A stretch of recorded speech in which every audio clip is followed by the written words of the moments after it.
Hello and welcome to an extra special episode of the Campfire Gaming Podcast.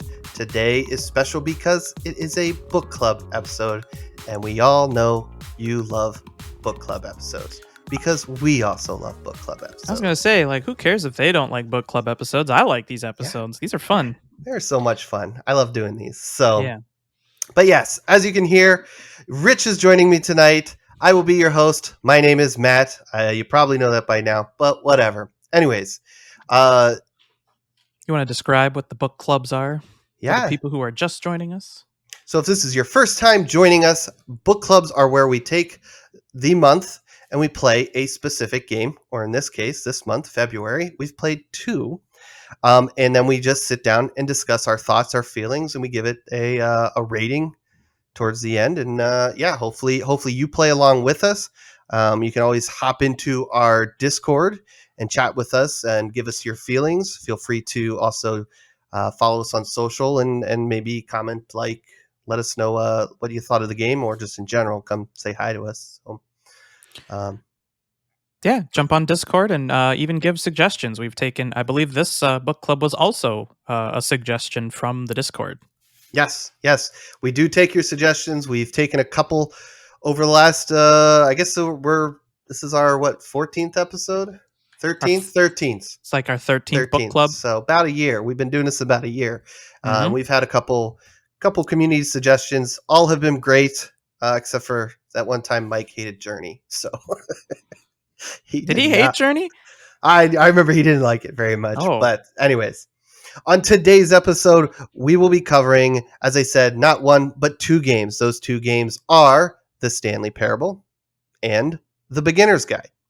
Now, before we dig in, I do want to mention we talk about every aspect of these games. So, spoilers ahead. If you don't want to be spoiled, you might as well just shut this episode off, go play these games, and then come on back and listen to our thoughts. So, you've been warned. So, why don't we... Let's kick it off here. So I think we'll start here with the Stanley Parable. Yep. This was a game that was released, about 11 years ago, 2011, by developer Galactic Cafe. It's about $15 on Steam. I didn't see it's not on any other consoles. They never put it on a console or anything, did they? I don't think they did. The Beginner's Guide, I think they did. Beginner's Guide, yeah.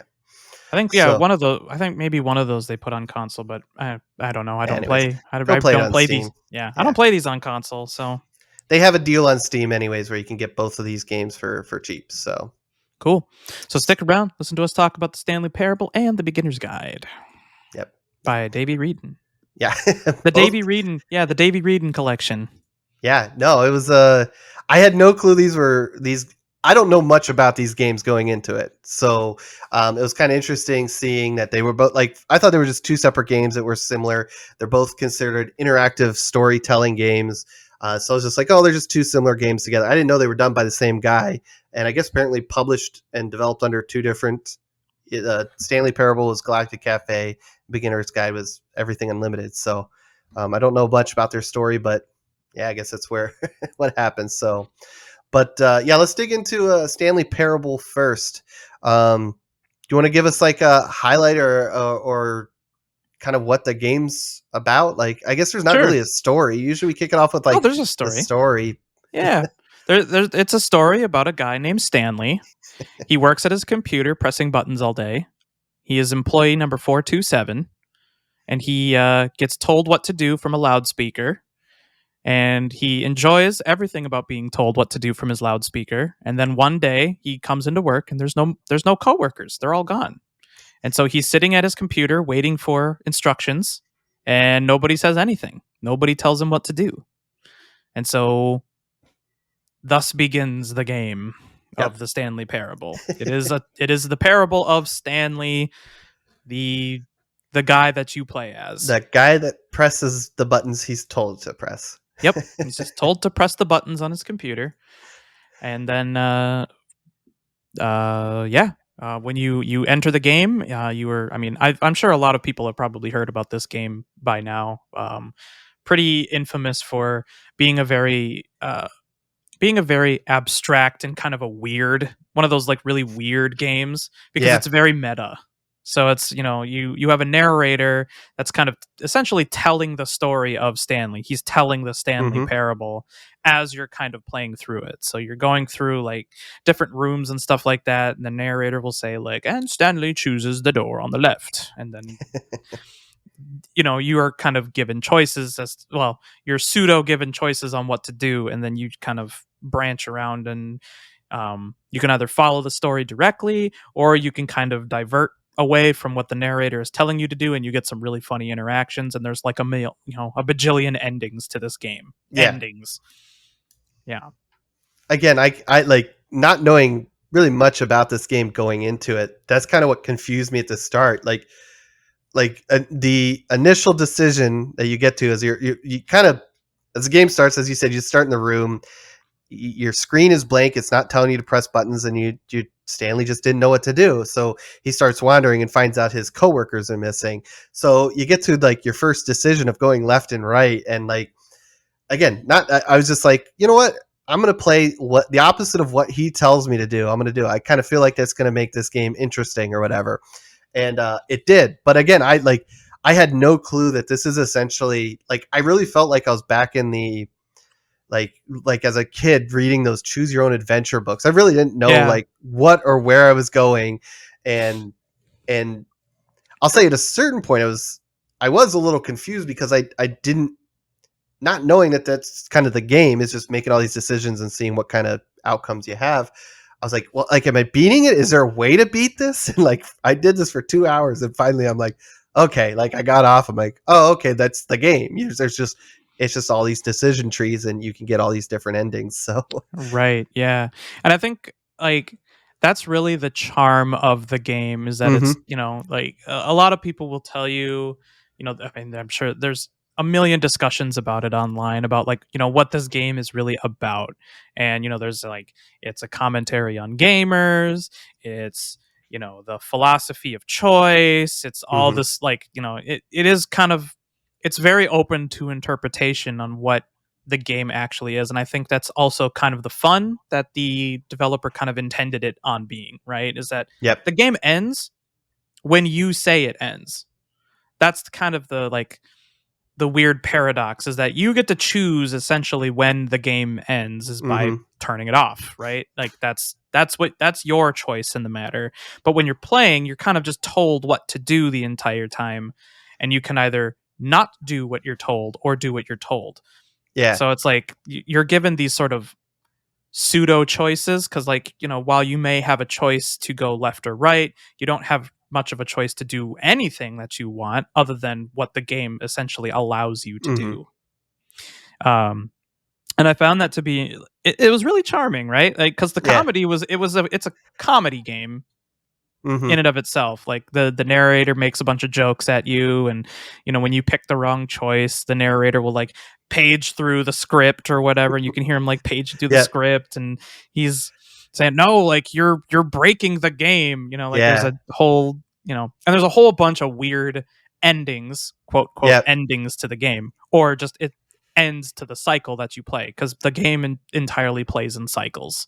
Mhm. You'll get to an Which ending and then you start the game over again. which in all fairness also threw me for a little bit of a loop to start because like I made some decisions, got to an ending, and then it just kind of cut back. Another time Hmm. I started down another decision, and like it didn't feel like I got to an ending, but it just threw me back at the doors again. And then the narrator went on with, and Stanley picked the left door and went to go look to the Hmm. meeting room for his coworkers or whatever. And it was just yeah. So it's again, I kept pushing through, and then kind of again slowly kind of realized like, oh, I just kind of got to keep going through all these different options and seeing what I guess what the outcomes are. So Right. what was the first ending that you got? Oh man, I got a lot of the game spoiled for me. My first ending was the Yeah. museum ending. Mm-hmm. So I think it was the way that just the decision tree, the way you traverse it on this one is, so you go to the left right door room, you Mm-hmm. go to the right, you go through the rigmarole of going through the little like shipping area, take the elevator over or take the little platform over, get to the room with the phone. Your wife calls you, you unplug the phone, the game restarts, and then, or no, was that? No, that was one of the No, endings because that that was the was one of first the one I endings. No, did. yeah, that was one where you break the game. Yeah. Yeah, so that was my first ending. Was Yeah. with that. Yeah, I broke the That's game. insane that we both got the same, because that's what I did too. Like, yeah, I was like, okay, we're gonna go right, and then he kept, saying, "Hey, turn back," just whatever, and I took the platform over, and like, I saw the phone ringing, and I was like, wait a second, like, let me go see if I can unplug the cord from the wall, and he's like, no, don't do that. Like, that was your wife. You were gonna get this ending where you and your wife are so happy, and you whatever, you found a Mm-hmm. purpose, or you found, I don't know, found out what happened to your coworkers. I was just like, yeah, it was it's pretty good. Right. Yeah, and so I think that was my first ending, but the museum ending is the one that I followed up on. And Yeah. that was kind of fun because like at the like towards the end of it, if you go through the left door and then you go down and then you go basically to the escape, because there's a little sign that says escape, and then there's just the room where you go forward where you're told to go. So you go to the escape, you fall to your death, so to speak. The narrator actually changes to a different voice, Yeah. and she breaks, like she's breaking the fourth wall and kind of like telling you what to do and saying like, yeah, you could just press escape and just quit the Quit the game so you game. Yeah. don't die from being smashed. Like that's, you can do that. um but I think at some point she kind of like stops time and then you fall down and then yeah, you get dumped Hmm. into like the museum. And it was fun touring around and seeing like they had like little dioramas of each level or each area, and they had some like behind the scenes sort of stuff like, oh yeah, like we started with the left and the right door room, and we basically just kind of branched the entire game off of that, and the rest of Hmm. the game essentially was built off of that room. I'm like, oh, that's Yeah. kind of cool. They had various endings that were like little dioramas, like the Z ending, and I think the baby ending, and um the countdown ending, and the couple of the other endings. Hmm. They had a bunch of like behind the scenes, so that was fun. And then I think you just exit the museum, and then you're just like dumped back to the two doors. Yeah. No, that was what was it? You get, when you go to exit, you get put back in a container right before the female narrator Oh right, pauses time, and then that's where she's like, I think it was like, you can just press escape and restart the game or whatever, yeah. She's like, or the only or way to not die is to just quit. You just yeah, quit the game, exit. yeah, and then, well, I'm again sitting there just going like, no, I'm gonna do the opposite, and I get smushed, and then I die, Yep. and I couldn't. I had to I think manually restart the whole game, like actually close the application. I think that was one of the endings or something where I actually had to close out the game and restart it. So, or I missed something, but Oh escape wasn't okay. working. I was just dead. So, Yeah. but nah, it's Um. I like the messed up ending you're thinking about was, I think, when you take the right door and then he's like, the narrator's like, no, no, no, you're doing it wrong. Go back the other way, and then you go back and you take the left door and you go into the conference room or the meeting room, and then like everything's all messed up. Yep. Yeah. Yeah. Yeah. The narrator blames you for breaking the game because you keep Mhm. making the wrong decisions. Now, did you or this early on? So when you go in the right door and you get out in like the big shipping area on that platform that takes you over, did Yeah. you actually try jumping off of there to escape out through the the shipping Um, bays? I don't know. I might have. I don't remember. I forget at what point, just because again, you can run through this pretty quickly and get different endings. So I don't remember. There was one run where it was something like, well, at least you didn't try to jump off and escape that way or something. I was like, wait a second. So like the next run, I went and I was on the platform and I jumped off and I died. Yeah. But you can jump off. Did you jump off and jump onto that catwalk? No. Okay. That leads to an interesting ending. Um, one of the endings. You run through there and you get to like I think it was like a space room or something, and then Oh, you got this. Yeah, I know the ending, but yeah, and then it was like if you stay in there, like nothing happens, but you can go down another stair into another room, and all this is like 3 or 4 flights of stairs, and at the top you have the option to jump down, and you do you jump down, you don't kill yourself, but you get hurt, and the narrator's like, "Was that Are you happy, Stanley?" Or like you just did like, and then and then I start walking up again. He's like, "Oh, you're doing this again." We're like basically we're doing this again, huh? You do it enough times, you actually do die, and that's one of the endings. But it was just like, yeah, yeah. there is. I think. Did you get the ending where Stanley basically just goes crazy and falls over dead? Did you get that one? Oh. Was that the one where you go into I think the basement and it's just going in circles and Yeah. circles and Yeah. yeah. Yeah. And then Stanley just like flops over dead on the Yeah. sidewalk, and it's like, and some lady finds Stanley, but she has a big meeting that she's got to go to, so she Yeah. just wanders off. It just I wanders thought that was off and hilarious. yeah. No, there was a lot of good little things. It threw me for a loop that I tried I think 3 times trying to figure out how to I guess this is towards the I don't want to it's we'll say the ending that you get the achievement that you beat the game. The I think if you follow what is it all of his instructions the way he says that's whatever considered beating the game as far as the achievement's concerned. But Is that what the freedom ending is? I Is think that what they so. call the freedom Yeah, ending? Okay. pretty It's like where you get sure. let outside and you like walk outside. Yeah, because again, that's technically you follow all of his instructions. You go left, you go to the meeting room, you go downstairs. Right?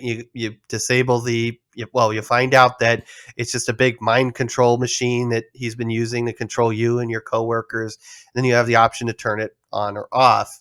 And if you turn it off, then yeah, then big door opens and you go outside. But if you hit no, he gets all mad and he starts like a explosion in the facility and you go back into the room that you were in right before giving that option to turn on or off the mind control machine, and there's just a big countdown. He's just yelling at you the whole time, are you happy, this is like whatever. I Mm-hmm. thought there's buttons littered around that room, and I'm sure Yep. this was done on purpose, and I kept trying to there's got to be a code. I found like some numbers and I was doing stuff. It never worked because there was also they tease you because there's a door there with a either red or green light on it, and if you pick the on option and you run back, you see that door shut. So to me, it was like there's a way to stop this or escape. I found out later there wasn't.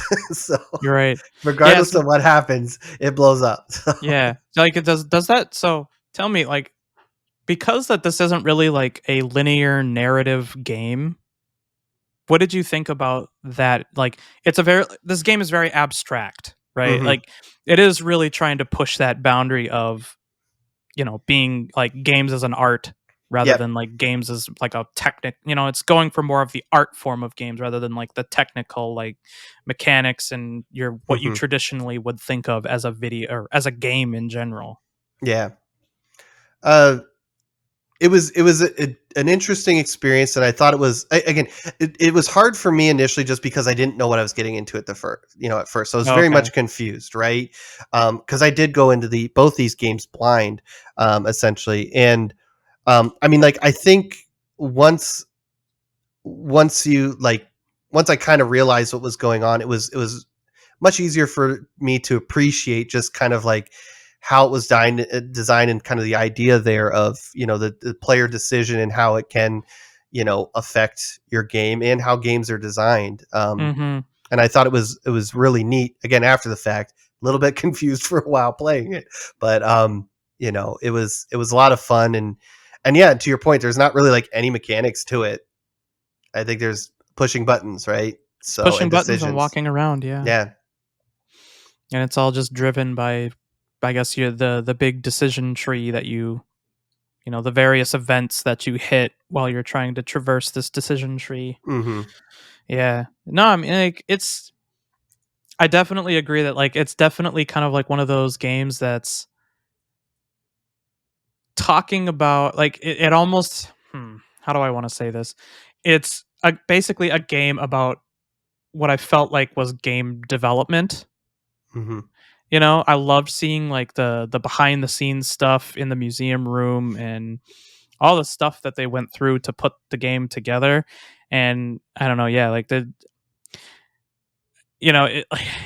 I don't know if I want to go down that road of like trying to like like critique it and piece it apart like it's a artwork, because I don't Hmm. know if I'm not that smart. I'm not smart enough to like I'm talk not either. about it like that. Like the most that I can think of is that like yeah, like I can kind of see where some people are coming from with some of their arguments. Where like some people say things like Stanley is it's representative of gamers in general, Hmm. and Stanley is just kind of like a mindless drone, just kind of pushing buttons. And what the game is trying to comment on is how like game, especially games for like the 2010 era, were very linear, very they just tell you what to do. Like you don't have to think about Hmm. it, you just do. And to them, like that is gameplay. Like that is a game, Yeah. even though it's like all as the amount of game that it is there's no choice in it. There's no actions that the player gets to take. It's like trying to play a board game and literally somebody behind you is telling you what to do the entire time. Yeah. You know, is that and kind of maybe a referendum on like, is that actually fun? I mean, people think Yeah. that it's fun, but Yeah, and I think we'll probably maybe talk a little bit about this more in the next game, but it's a lot of it is just like, mhm, yeah, what it the interpretations that everybody has in this game is like different, right? right.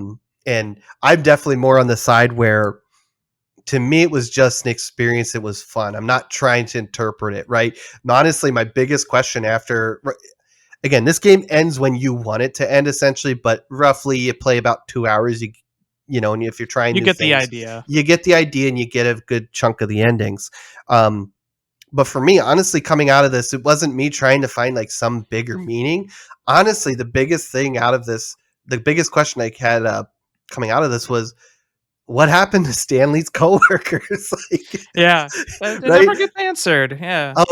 Which honestly, that was the biggest thing. Even up today, I was thinking, oh, I never did. Like, I was googling, like, did I miss an ending? Was there an ending where there was maybe some, like, some explanation of what happened to Stanley's coworkers? And I mean, there is one ending, which again, it goes back into that. How do you interpret it, though? It's the ending where if you choose to leave the mind control on, and the narrator's mad at you for making that decision and stuff. He says something along the lines of like, "I made them all disappear," like I got rid of them or I killed them, implying something like that. But even then, it's like this is where again where you can just everybody has their own interpretation of the game and different things that are said. Is like some people are like, oh yeah, like a lot of people are like, oh yeah, the narrator tells you what happened to him, and other people are like, well, did he, or was he just mad at your decisions, so he was telling you he killed everybody? And it's like, well, which is it? What actually Yeah. happened to him? Yep. Yeah. And um that's I mean, I think that what you just talked or what you just mentioned kind of hits the nail on the head. Is I really do think that like this game to me seems like it's intent, it's built to be interpreted many different ways. It's mhm, so open to interpretation, and that's kind of the fun about it. Like that's kind of what gets you remembering this game in particular. It's like, yep, okay, well, like yeah, like what did happen to the coworkers, or what were they trying to say about, like maybe it's like about gamer culture, or mhm, maybe it's about like game development and kind of going through the process of decision making, or is it like a philosophical question on like, do we really have choice in this whole yep, thing? Like where the whole paradox of it of, well yeah, I'm playing a game with a simple set of instructions. Do I really have a choice when it's pretty binary of like, I either do what the narrator tells me to or I don't, or I turn the game off? Like, yep. am I really playing a game anymore? But that's or what that's or the or yeah, your decisions lead you to breaking the game in the way it was. right. You And I think actually like do have your free will and you've made your decisions and doing what you want, but that's yeah, outside the realm of the rules that were built that you were supposed to follow. right. Yeah, and I think I think we'll talk about this more when we get into the beginner's guide, but like, it's that sort of abstract game sort of play is still it's still fun in its own way, where it's like you don't necessarily um have to have like a very rigid set of rules to have something interactive and fun. And Mhm. what I kind of go back to is like, it's like, imagine you're going back and you're 8 years old again and you're like playing games with some of your friends and you're basically just making shit up as you go, and Yeah. you're like inventing rules for things like, oh well, like you can't go over there because that's hot lava, or you can't do, it's just creative It's just fun. it's There's no just Calvin rules. ball. It's just Yeah. Calvin ball. Yeah. If you were a Calvin and Hobbes fan, Calvin and right? yeah. Yeah, like, you just make it up and you just kind of do Yeah. it. Yeah. And there's like, you're never going to remember half the rules of the game anyway, but like, Or you just make up new ones because you don't like the old ones that you right. do remember. Yeah. So because Yeah. like I feel like it's, at least to me, that's what I get out of it. And that's what I Mhm. get out of like, I think both of these games, but yeah, from the Stanley Parable, it's very much like it's kind of your own, way to have fun. If you Yep. like, if to you beating the game is finding all the endings, that's that's that is what you want to do. If it's Mhm. just getting some good laughs out of it, that's what you do. Or if you just want to see one of the endings and call it good, you beat the game. There you go. Like Y what is fun, what is fun for gaming for you basically. Yeah. This game, in theory, if you wanna go by, we'll just say the achievement of you beat the game or whatever it was called, you could beat this game in, like, 5 minutes and be done with it. Mhm. Like, and that is literally if you just listen to the narrator and go through, you'll get the happy ending and you're good. So, Mhm. but Right. And then it kind of like throws into question like replayability and all mhm. that, and like yeah, you can go back and try and find more endings or just see if there's some way that you can kind of like mess with the game or something like Yeah. that. Tinker, like yeah, that's the fun But of it. again, I think that's kind of this, like as you go too. That's some of the fun of it is like let's say my first playthrough was literally I followed him all the way through, but there's so many things in what the narrator says and kind of again some of those options, some of those things along the way where you go, well, there's a two-door decision. There's you see the escape sign as you're walking up to the mind control room. You have like, you're given these options. And to me, that kind of gets the player to go, well, what if? And then it gets you to Mhm. go, I am going to go back and replay. Like, what if I went right? What if I chose the escape? What if I said, no, we're going to turn on the mind control? So, it's again, it's just crazy. And it just, yeah, it just gets you to kind of keep playing. Mhm. Yep. But Are you going to try and get the achievement where you have to play all day on a Tuesday? no, is that like, is there some trick to that one? I Um, don't think so. I and think that's literally like you leave the game on all day on a Tuesday. maybe I'll try that. I don't know. I did go out of my way to knock on, what was it? Not, was it knock on door 430? $4.30. Did you do that one? I don't think I did that one. No. It's, well, I'll talk about it. We already said spoilers, right? Yeah. But you should Spoilers. go. I don't remember everything that was said, but the idea was, um, as Stanley in your office, when you leave, there's a whole bunch of other like offices around, but they're all numbered, 431, 427, right? 416, whatever. And you see all these up until you get to your first choice or the conference room, and then you don't see any offices anymore. But there is a office that is office 430. And if you go up and again, it says like knock on it or something like that is what the achievement says, but really it's just go up and interact. Again, all this is walking and interacting. There's no crazy other mechanics to it. So you walk up to the door and he starts. This had to have been added obviously after the fact, when they got it on Steam and stuff like this, not in the original game. But you go up, you knock, and he's like, "Oh, it's something like, oh, it's 4:30. You knocked on room 4:30. You think it was just like that's all you had to do to get this achievement?" And he starts kind of basically making up things that you need to do. Oh, go touch the copier. Go stand on desk 426. Go run and knock on room 416 8 times. Like, and you go through this just string of events, and then he's like, "All right, come back. Knock on room 430 like 4 times," and you do it, and then you get the achievement. But you'll have to go back and check it out. It takes only like a minute or two to do, but the whole time he's just basically making up stuff because he's like, you got to do a little bit more for an achievement than just walk up and knock on a door. So, Right. Yeah, and I think that's where a lot of other people get that idea of that, it's kind of like a jab at, you know, games of like the late 2000s, early mhm. 2010s era where it's you get achievements for doing some of the most basic stupid things, Yep. and is it really an achievement to do that sort of a thing Mhm. Yep. when especially when you didn't really have to either work or think about what you did. I don't know. Yeah. I don't know. I don't know. And I think that's that. I mean, that's half the fun too, right? Is that I'm sure that if you were to, talk to the developer, like they probably have an interpretation, but they probably tell you like your interpretation is right too.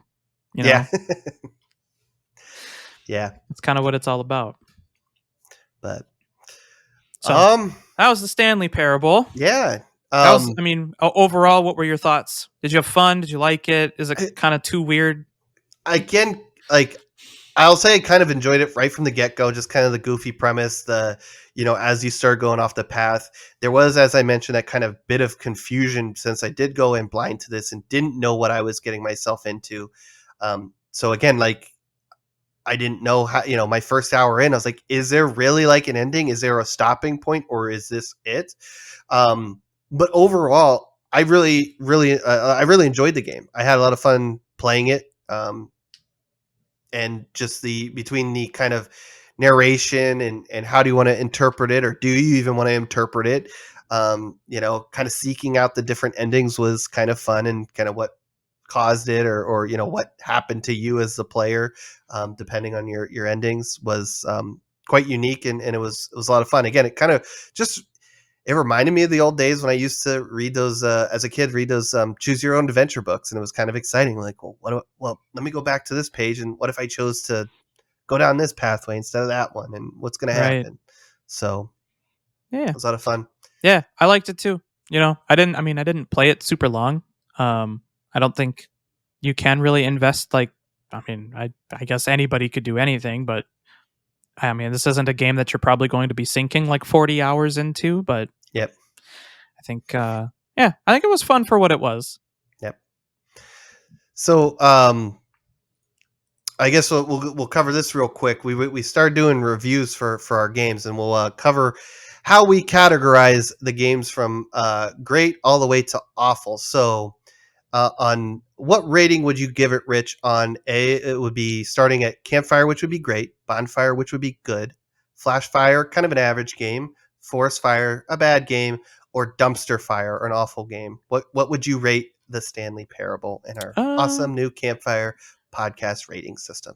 yeah. So I mean, I don't know. I think I'd probably throw it in the category of the bonfire. It was definitely good. Yeah, Like, yeah, it was a good game. I think it's definitely worth playing at least once. Just sit down with it for like a couple of hours, and you'll probably get something out of it. And yeah, you kind of move on. That's yep. yeah, Outside of the just inside the gameplay loop itself, I don't feel like there's like a lot of replayability. Like I'm not in like a year or two gonna go, oh, let me go back and play that again. But no, I completely agree. I'd put this in the bonfire good category. I enjoyed my time with it. I had a lot of fun, and definitely I'd say it's worth playing. So mm-hmm. Yep, but definitely. All right, so on to the beginner's guide then. the beginner's guide, yeah, Yeah. So this one is quite a bit different from the Stanley Parable. A slight bit more gameplay. You can jump in this one. you can shoot. Yeah, you can shoot and you can jump. Um, I guess we could just go through just kind of a basic synopsis of it. Is that Hmm. so? All you play as is just your character. You have Davey Wreden, who is narrating this time, and he is basically describing how he really appreciates these little like micro games made by his friend named Coda. And so what he shows you is just kind of like a very like abstract looking level design, and how there's not really a lot to it, but he says, going through, from 2008 to 2011.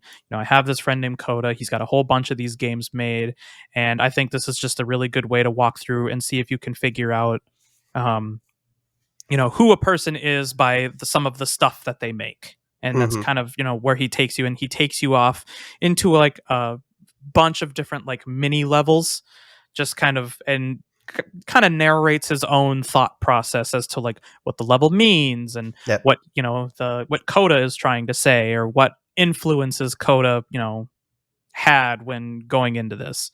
And it's kind of a nice little like story as he's kind of walking you through like November of 2008 to like, I don't know, like summer 2011 Yeah, or it's something like that. 2008 to 2011, I think it was. Yeah.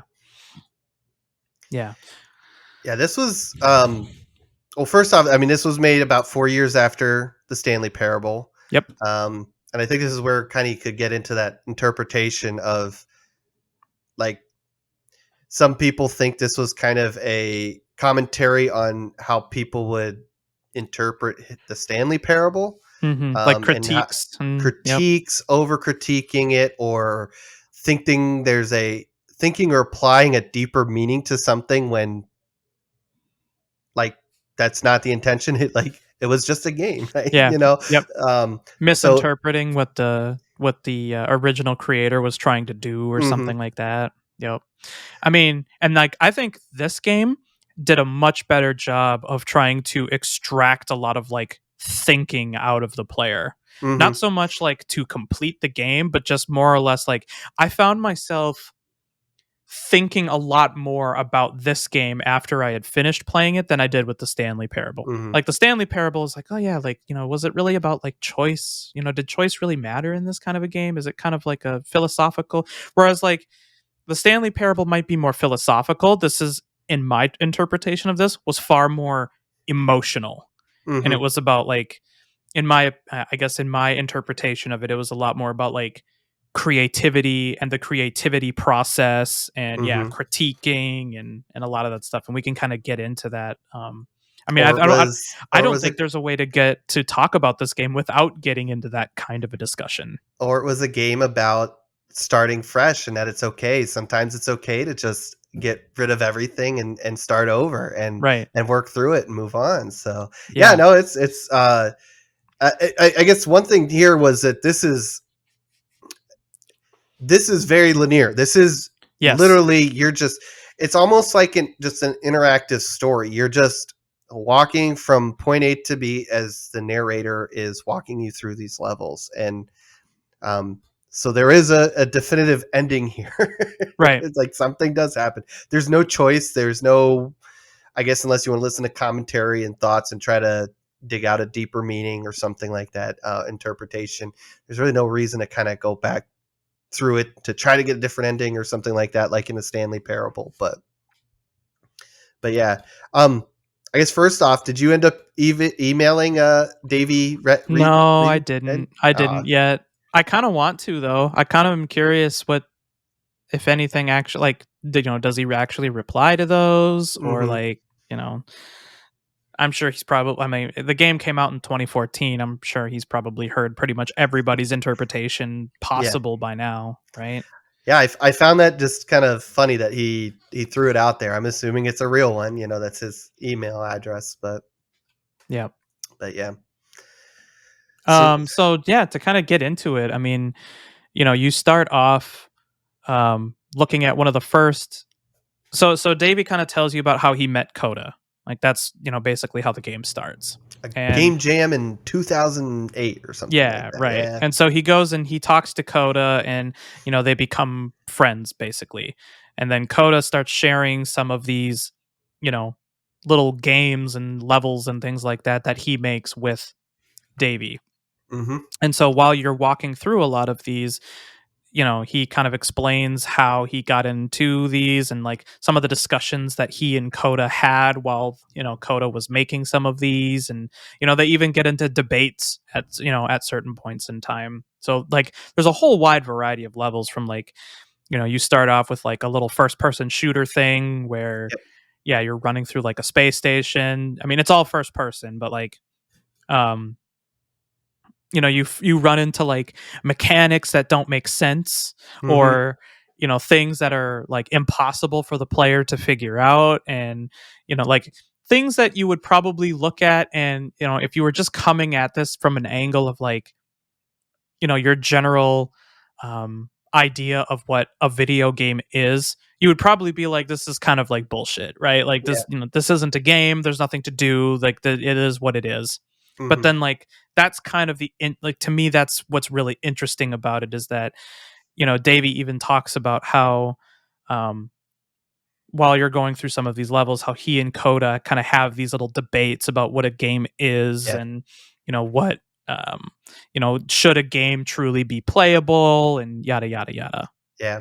I think that was some of those areas where, um, uh, Davey kinda, like, had to kind of,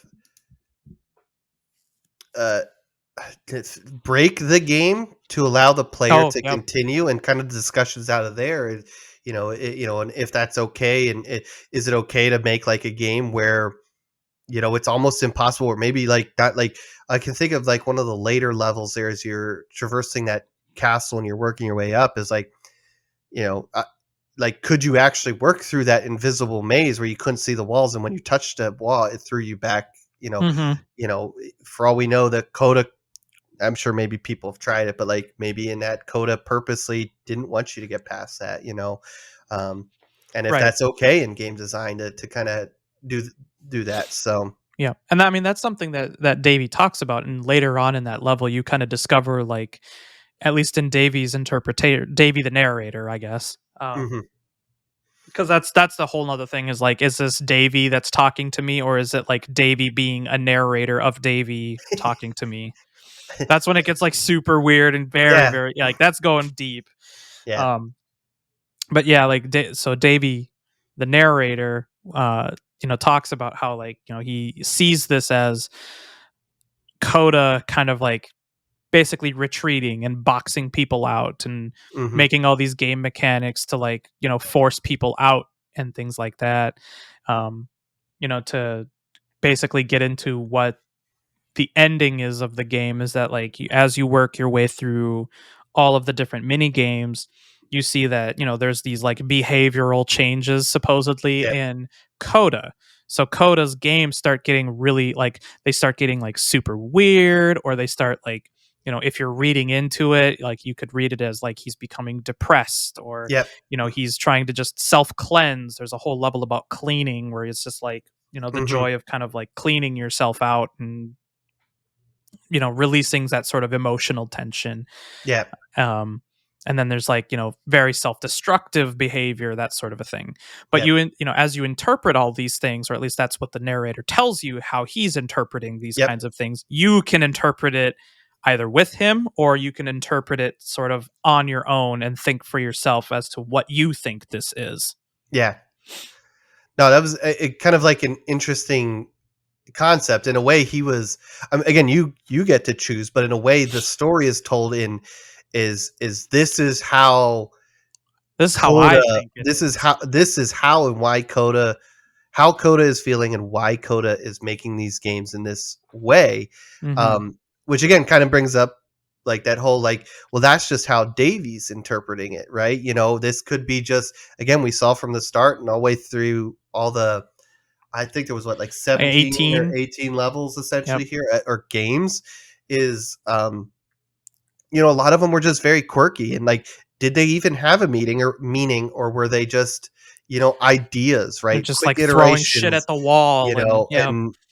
and also it kind of brings up is like these all could just be standalone games for him and this is how he as a designer makes it and there's no other.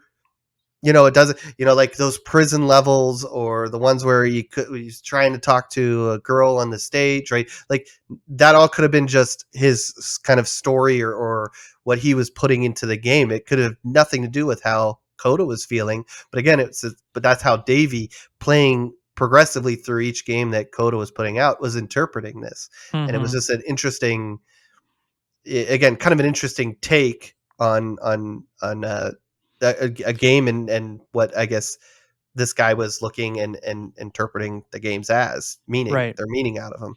Mm-hmm.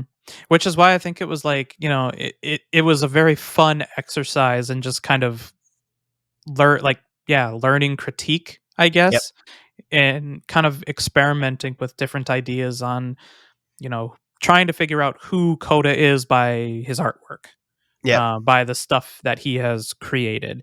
And, some of it, by the end of it, you feel like you might have a pretty firm grasp as to what may or may not be in his mind, because at towards the end of it, you're the by this time, like, all the games that you've been playing are like super self-destructive. There's a Hmm. level where you literally destroy scenes from other games that have been made, and you get into like this little hallway, and it's basically Coda's giving a message to Davey saying like, look, I don't understand why you think that I'm damaged. Like, it really says something about you that you think I'm damaged because of the stuff that Hmm. I'm making that seems destructive and Yeah. all this. Like, this is your interpretation. This isn't exactly what it means, and you're basically taking my work and sharing it with people because Davey was under the impression that, like, oh, like, maybe he just needs to get his confidence built. And, if I share this with a bunch of people and they see how great his games are, it'll be a big confidence boost and he'll feel better and he'll be happy, you know? Yeah, no, that was a very interesting part of that, getting what was it, like halfway through, where like these were just little games that he was Coda was making to send to Davey, and like and again, when whether these events actually happened or not, we don't know, but like he started sharing these games out to people, and kind of, yeah, and then kind of putting out there like, oh, Coda needs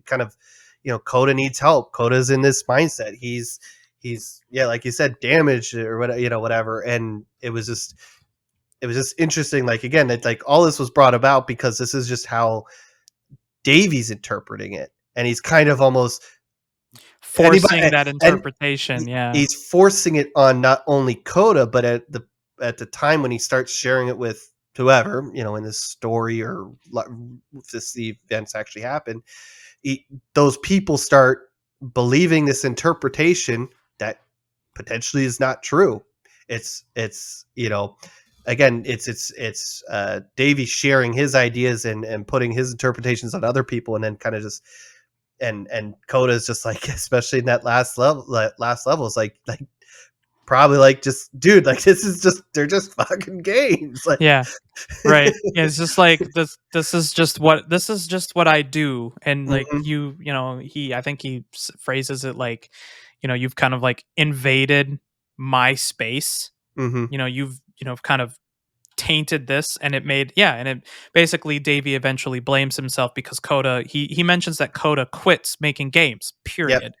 And as you see some of this stuff, like, it becomes less engaging for Coda to make these games anymore because Davey keeps trying to like either fix them, by saying, well, you need to make this playable. Like, this isn't Mhm. playable. Like, this isn't something that you need to do, or trying to make it make sense out of things. And, they're trying to put meaning behind it where there might Yep. not be any. And he's doing all this stuff to like, essentially suppress what Coda is actually trying to do or say with his stuff, Mhm. because he is kind of, self-conscious about his own sort of identity. And we've all kind of been there, right? Like, when where you have a lot of self-doubt and you're looking for that external validation and all that. And that's kind of what Davey was going through while you play the game. He talks about how he's just looking for approval, and that's why he eventually went to hang out with Coda, because he wanted, he was just looking for someone to kind of get behind and get their approval. Mhm. um yeah, it's a like I said, like, this, to me, this game was way more interesting than the Stanley Parable. Just because, like, I feel like there's just so much more to think about with this one, because Yeah. yeah, you can, like, should I be going and critiquing this game? Should I be, taking it at face value and just like, as a game, how do I enjoy this sort of a thing? I don't know. Like, I mean, personally, I enjoyed this a lot, mainly because I liked how it was like kind of an emotional journey, and you Yep. do get to like, it's blatant, right? Like, can get some idea as to like what the narrator is kind of feeling out of this, and the way he wrote it, it does, which is funny. Again, it was probably done this way, is as you're playing through it, like I did feel myself emotionally going, kind of feeling bad for this Coda guy. Is he really going through these issues? Does he really feel like he's stuck in a prison? Is he really having trouble with relationships with other people and things like that? And but again, that's kind of a good, like kind of a commentary on like the game, and like it's now Davey is now kind of projecting his feelings on me, and now I'm sharing those feelings, right? right. And it's just it's just, yeah, it was just a interesting journey, and yeah, it's there was a lot more to unpack here than with the Stanley Parable, which was great too. But Yeah, the Stanley Parable was fun, and I mean, the beginner's guide I think was just had it to me felt like it had a lot more substance to it. It had a yeah, lot more weight to yeah, it. So I felt myself being like way more invested in like, even though all I'm doing is just holding W and walking forward, I'm like, oh my god, like I'm invested. I want to see some yeah, more of these levels. What happens? I want to know what happens to Coda. Like, what is going on in his head? Is he really depressed? Like, yeah. It Not to mention, honestly, some of the little games were kind of fun in their yeah, unique game like the mechanics. one where like You can only go you could backwards. only go backwards, Yeah. yeah. Where you Uh, like the only way you can move is by moving in reverse, and then yep. like the text on the wall would appear as you like, pass thing. Like you can turn around, there's no text, and then as soon as Hmm. you walk past it backwards, then yeah, you see like the text and the Hmm. hints and things like that. It was really cool. Now, Um I don't know a lot of the story about. Apparently, the Stanley Parable kind of made Davey pretty popular pretty quick oh yeah. in his games. Yeah, because the Stanley Um, Parable crushed when that came yeah, out. Like that game was super, super popular because it was just it was so goofy and so like inviting to play, yeah. you know? Do you think that in a way that the beginner's guide is kind of a response into how critics and gamers kind of interpreted that game? Like in a way, is uh, is Coda making these games essentially Davey, who made the Stanley Parable, and where Davey in the beginner's guide is essentially gamers and critics that are adding their own thoughts, their interpretations, their opinions, and sharing it with others. Do you So kind of feel like it's kind of a response to how the critics and gamers took and tried to make more of the Stanley Parable than what it was, just a goofy game with weird endings? yeah, I mean, I think so. I mean, I think to a degree it could be that could be part of it. Um I think the general interpretation that I like to stick with for, when I was thinking about this was so you have Davey wanting to hang out with Coda. And Coda, from what he describes, is kind of, closed off, kind of to himself. He likes to work alone, that sort of thing. He mentions about how, these games are very almost like really personal Hmm. to Coda. And while Davey was kind of looking for all this validation and he was trying to learn how to help Coda if he was going through some sort of a crisis, the thing that I kept kind of going back to is that maybe that, like, what if that's true? So, like, what if Coda is really depressed and, he's using game development more so as like an outlet? Hmm. Because I kept seeing this game as more of like an artistic sort of like, it was going in deep on like the creative process and going into like some sort of like artistic, how artists create things and how they sort of just, how people can just experiment and do stuff. Hmm. He talks about how these games, for the most part, were never supposed to be played by anybody else, which is why Yeah. they're not playable. Like it's just Hmm. Coda experimenting and playing with things and just using the tools that he has to create something on a canvas that he likes to use. Yeah. So my interpretation is like this. It's Davey saw all of this stuff that he thought was alarming and damaging And if that was true, he's Coda is willingly sharing this sort of personal stuff with Davey. Mhm. It's basically like this is Coda's way of letting Davey into his life. And all Davey wanted to do was either like debate it or fix it or try to make sense out of what, Coda is thinking and feeling, when really like this is Coda's way of being vulnerable to Davey. Yeah. So it's a really like emotional sort of experience for the both of them, is that like Davey doesn't realize how personal this is to Coda, and that the fact that Coda is even sharing a lot of this stuff with Davey shows where Davey sits in terms of everybody else in Coda's social circle. Mhm. Like, does he share these games with anybody else? From the sounds of it, no. Like, he is pretty reclusive. This is very personal projects. This is just him whipping stuff together, and like maybe there is some emotional like torment going on, but this is his outlet, right? Like this is him just like whipping paint at a wall, and just like he's not trying to make sense at it. He's just getting the shit out of him, so Mhm. that as long as he can put it as an outlet, it makes sense to him. Yeah. And then you have Davey coming in and saying, oh well, that's not how you make a Picasso or something Yeah. like that. Like, that's not how you draw the Mona Lisa. And Mhm. to me, that was my interpretation, is that like he's trying to convey that he is, letting Davey in on a personal level. He sees him as a friend. He, is willing to be vulnerable with him as a person. And then Davey misinterprets this as Yeah. like he's hinting at a cry for help, but Yeah. isn't talking about it and trying to be closed off. Mhm. I don't know. That was kind of my thought about it, is like, I don't know, like I'm sure everybody's had this kind of a friend or been in a relationship like this where, you know, somebody when they want, when they complain or vent or something like that, they just want to be heard, not Yeah. want to be and they don't want the problem to be fixed, right? Like just, saying like, well, just stop doing the thing, and then that just pisses them off even Yeah. more, because it's like it's not about fixing a problem, it's about just being expressive. And Yep. that's what I keep going back to. Mhm. No, I think up until that, what, like second to last level when you're climbing the tower and you get to that last room, that was kind of like that's kind of when, to me, I made the similar connections that you did, like, kind of connected those dots. But like, yeah, leading up to it, it's very much like, I hope this Coda person's okay. Right, that's kind of what I was like, oh man, like don't let this be like a dark ending, I don't want Yeah, this. but I don't know. I mean, like, what were your thoughts about it?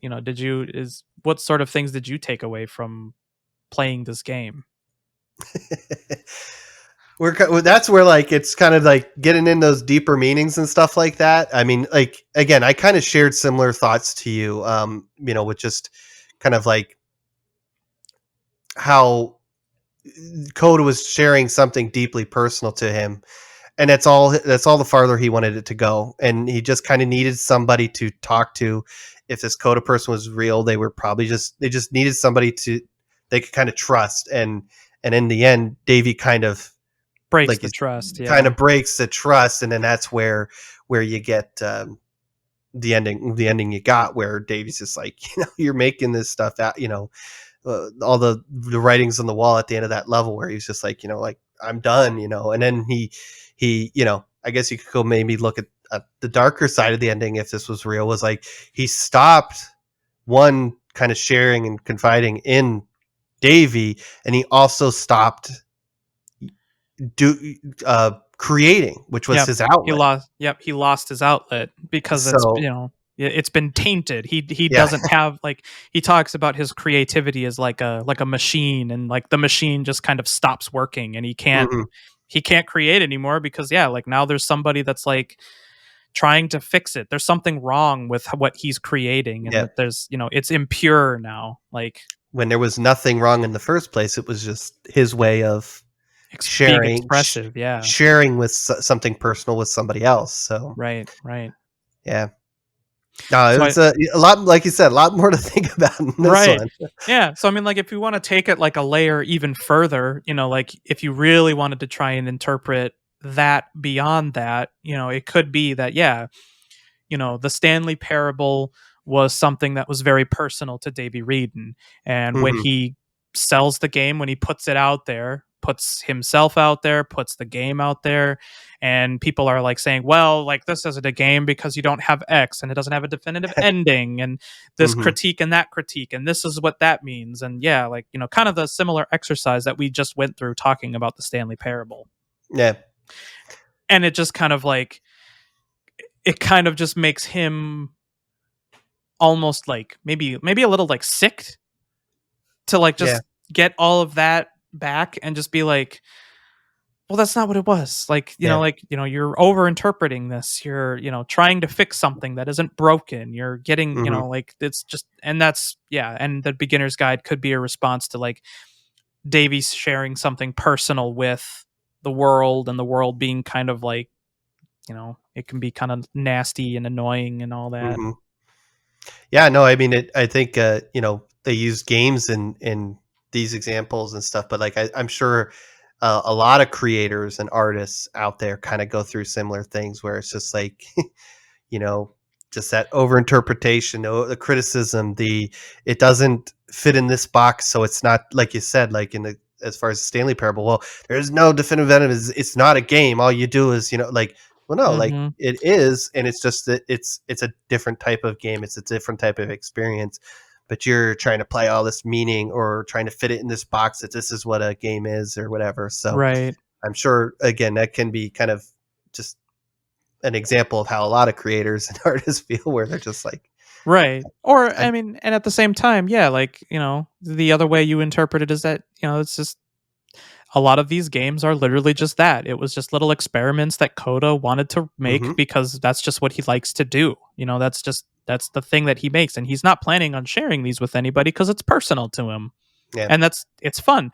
I do the same thing. Like I don't make full-fledged games when I'm doing my game development stuff. 99% of the crap that I make just ends up in a folder somewhere and just kind of gets tucked in the corner. A lot of it is like half-written code and just like stuff that I'm throwing against the wall or just like experimenting with, you should this engine or that engine or yeah. you should send those files my way and I will work my Okay. way through them and I Yep. will You're gonna fix them? interpret them. I will fix them. I'll find out that you have some emotional issue and then I'll make a game called the beginner's guide or no, what's the advanced guide. The advanced guide? I don't know. But, Yeah. But but yeah, I thought this game was amazing. I had a lot of This is fun with this. it was Yeah. definitely like an emotional journey, which I loved. Like I really do feel like I felt something throughout this game. Like I really like yeah, like it was fun. It was fun just being like, oh, like, this game made me feel feelings. I like Yeah. that. I like it when games do that from time to time. Make me feel feelings. I'm human. I I have mean, feelings. I'm still alive. I love it.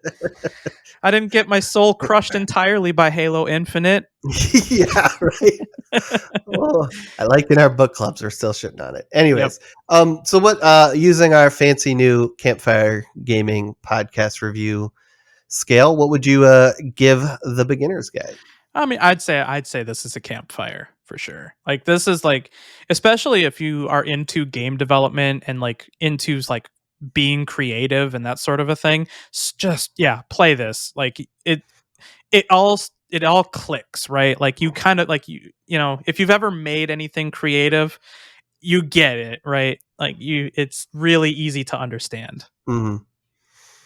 'Cause Nice. sometimes you just make shit just to make shit. It doesn't Yep. need to be for anybody else. You can hold an entire game hostage, and even if it's like a masterpiece of a video game, you don't have to give it Mhm. to anybody. Well, I didn't try to make my own interpretation of the game or apply it to my life or try to find a deeper meaning in it. So for me, it was just a great experience and I had a good time with it. I'd give it a bonfire, It's a solid bonfire. solid bonfire. Um, but yeah, no, I had fun. It definitely kind of, I like that they sold, Steam does have a way to buy both of these games together for a couple dollars off. I enjoyed that we played both of these back to back. Mhm. And we could kind of see kind of maybe a little bit into the mind of Davey and kind of overinterpretate or not Right. interpret enough. So. Just get what we got out of it. Yep. But any parting words for either game? No, I don't think so. No, that was a hell of a lot of fun. Yeah. I hope that if Coda is Davey, that Davey is not stopping making games, because I had a blast playing these. Yep. No, it was a lot of fun. Any creator out there, if they feel like Coda, don't stop creating. So Yeah, don't stop creating. But on that note, we probably should have mentioned this at the start, but we're going to mention it now. Our March book club game will be Beyond Good and Evil. So cult classic. Wow. It actually just came up in last week's episode how we both hadn't played it, and I was like, that sounds like a good idea to play it for a book club here. So we're going to give that a go. Should be a lot of fun, hopefully. But be sure to pick Beyond Good and Evil up for yourself. Play along. You can come join our Discord and chat with us about it and many other things. You can find a link to our Discord at campfiregamingpodcast.com, along with other links there for our socials like Twitter, Instagram, and YouTube. Feel free to give us likes, follows, comment. We love chatting with you. We have a good time with all our campers. But I think that about does it for this episode. Thanks again for joining us, and we will see you next time around the campfire.